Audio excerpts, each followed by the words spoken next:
এই নৌকোটার মধ্যে আবার একটা চেয়ার টাইপেরও আছে, মানে এর উপরেরই এটা কাঠেরই চেয়ার, মানে উপরে সাইডে যে হেলান দেওয়ার জায়গাটা নেই, ওটা এখানে বেঁধে দিয়েছে।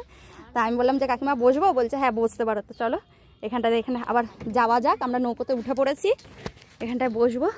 এই যে এত বসে বসে তোমাদের নদী পারাপারের দৃশ্য সব দেখাচ্ছি। এই যে গগন নামছে, আবার সাইকেল নিয়েও নদীটা পার হওয়া যাবে। ও আমি হেলান দিতে যাচ্ছি, ভুল করে হেলান যে দিতে তো পড়ে যাবো। গগন বলছে পড়ে গেলে তো হতো, পড়ে গেলে কি হবে আমার? জলের মধ্যে আমি তো সাঁতারও জানি না, দেখো তো কিরকম ভয় বলো তো, সাঁতার জানো না, এদিকে নদী পার হতে হবে। এখন যদি একটু ভয়টা কমে গেছে। হ্যাঁ, কেন জল খুব কম এই নদীটাতে? ও আচ্ছা, বলছে হ্যাঁ, তবুও যে আমি সাঁতার জানি না তো একটা ভয় লাগবে না, তখন যারা সাঁতার জানে তাদের ভয় লাগবে। প্রথম প্রথম তো খুবই ভয় লাগবে, এখন অনেকটা ভয় কমে গেছে। এ দেখো এই দড়িটা দিয়ে এরকম রিংটা দিয়ে টানবে আর এগিয়ে এগিয়ে চলে আসবে। না